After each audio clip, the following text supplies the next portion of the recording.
안녕하십니까? 인생의 복잡한 문제들을 말씀으로 단칼에 해결해주는 김종근 목사의 쾌도 남마입니다.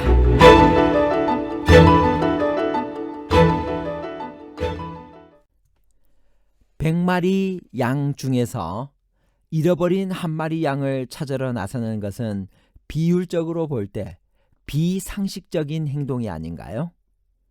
맏아들은 누구를 상징하나요?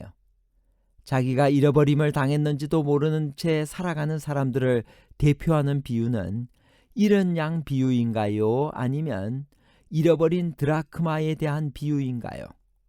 잃은 양 비유와 잃어버린 드라크마에 관한 복잡한 문제를 하나님 말씀의 가르침으로 명쾌하게 해결해 드리겠습니다. 길 잃은 어린 양은 무엇을 상징하나요? 우리 주변에 길 잃은 어린 양은 누구인가요? 우리가 그들을 위해서 무엇을 해야 하나요? 누가복음 15장 4절에서 7절. 너희 중에 어떤 사람이 양 100마리가 있는데 그 중에 하나를 잃으면 99마리를 들에 두고 그 잃은 것을 찾아내기까지 찾아다니지 아니하겠느냐. 또 찾아낸 적 즐거워 어깨에 메고 집에 와서 그 벗과 이웃을 불러 모으고 말하되 나와 함께 즐기자. 나의 잃은 양을 찾아내었노라 하리라.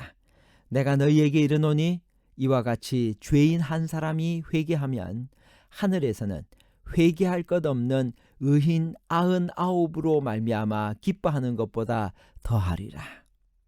한 마리 잃은 양은 자기가 길을 잃었다는 것을 알기는 하지만 스스로의 힘으로는 돌아갈 수 없는 사람을 상징합니다.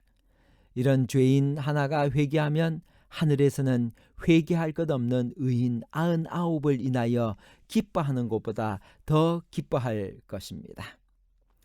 길 잃은 어린 양 한 마리를 찾기 위해 바람 부는 광야로 떠나는 목자의 모습에서 우리가 배워야 할 것은 무엇인가요? 비유에 나타난 목자는 한 마리의 양이 돌아오지 않았다는 것을 확인하자 슬픔과 근심에 가득 찼습니다. 그는 양을 세어보고 또 세어봅니다. 그는 잠을 이루지 못합니다. 그는 우리 안에 있는 99마리를 두고 잃어버린 한 마리 양을 찾으러 나갑니다. 목자의 관심은 100분의 1, 즉 소수점으로 하면 0.01입니다. 하나님의 관심이 바로 이런 것입니다. 밤이 어두워질수록 비바람이 심해질수록 목자의 염려는 더욱 커집니다. 그는 잃어버린 한 마리 양을 찾기 위해 온갖 노력을 다합니다. 밤새 헤매던 목자는 드디어 양을 찾게 됩니다. 그리고는 수고가 헛되지 않았다는 흐뭇한 마음을 가지고 그 양을 우리로 메고 갑니다. 실물교훈 187페이지. 비유에 나타난 목자는 한 마리의 양, 곧 가장 적은 숫자의 양을 찾기 위하여 나아갔다. 그러므로 비록 잃어버린 영혼이 단 한 사람뿐이라 할지라도 그리스도께서는 그 한 영혼을 위하여 죽으셨을 것이다. 실물교훈 188페이지에서 189페이지에 있는 말씀입니다. 낙심하는 자들아, 비록 그대가 아무리 악한 일을 했을지라도 용기를 잃지 말라. 혹시 하나님께서 내 죄를 사유하여 주시고 나를 당신의 앞에 나오도록 용납하실까 하는 생각을 갖지 말라. 하나님께서 우리를 구원하기 위하여 먼저 나서셨다. 그대가 그분을 배반하고 있는 동안도 그분은 그대를 찾으러 나가셨다. 그분은 목자와 같은 측은한 마음을 가지고 99마리를 뒤에 남겨두고 잃어버린 양을 찾기 위하여 들로 나가셨다. 그분은 당신의 사랑의 팔로 터지고 상하여 거의 죽게 된 영혼을 안아 몹시 즐거워하며 안전한 우리로 가신다. 실물교훈 192페이지. 많은 사람이 그리스도의 책망을 거절하였으나 어떤 사람에게는 그분의 말씀이 그들을 회개시켰다. 예수님이 승천하신 후에 이러한 사람들에게 성령이 임했으며 그들은 잃어버린 양의 비유에 요약된 바로 그 사업에 그분의 제자들과 협력하였다. 잃어버린 드라크마는 어떤 사람을 대표하나요? 우리가 그들을 어떻게 도와줘야 하나요? 누가복음 15장 8절에서 10절입니다. 어떤 여자가 10드라크마가 있는데 하나를 잃으면 등불을 켜고 집을 쓸며 찾아내기까지 부지런히 찾지 아니하겠느냐. 또 찾아낸즉 벗과 이웃을 불러 모으고 말하되 나와 함께 즐기자. 이런 드라크마를 찾아내었노라 하리라. 내가 너희에게 이르노니 이와 같이 죄인 한 사람이 회개하면 하나님의 사자들 앞에 기쁨이 되느니라. 가나안 팔레스타인의 주부가 잃어버린 은전을 찾았을 때 그 기쁨이 얼마나 컸을지를 상상해 보십시오. 잃어버린 은전은 허물과 죄로 잃어버림을 당했으나 저희가 잃어버린 상태에 놓여 있는 줄도 깨닫지 못하는 자들을 표상합니다. 그들은 하나님께로부터 멀리 떨어져 있으나 그것을 알지 못합니다. 저희의 영혼이 위태한 가운데 있으나 그것을 의식하지 못할 뿐 아니라 관심도 없습니다. 이 비유로서 그리스도께서는 하나님의 요구에 무관심한 태도를 가진 자라도 하나님의 사랑의 대상이 된다는 것을 가르치셨습니다. 그들도 하나님께로 돌아오게 하기 위하여 찾아야 할 대상들입니다. 먼지와 쓰레기 속에 묻혀있는 은전도 역시 은전입니다.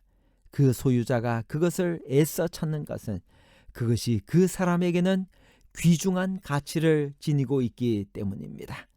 그처럼 사람이 죄로 인하여 몹시 타락했을지라도 하나님 보시기에는 매우 귀한 존재들입니다. 여기 실물교훈 196페이지부터 있는 말씀입니다.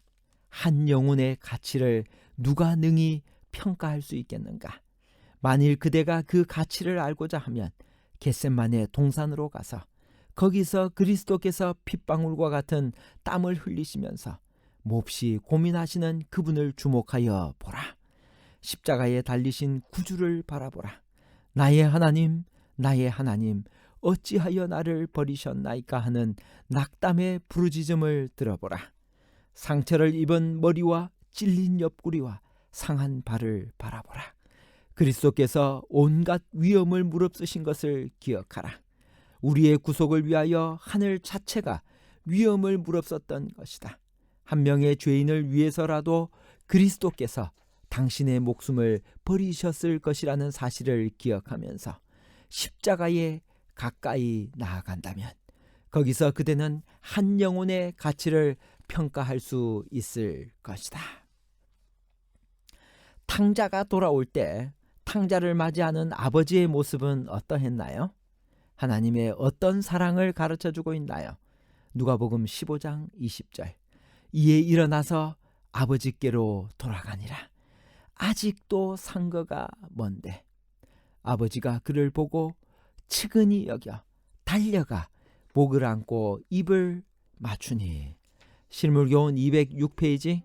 일어나서 그대의 하늘 아버지께로 돌아가라. 그리하면 그는 멀리까지 나와서 그대를 영접하실 것이다.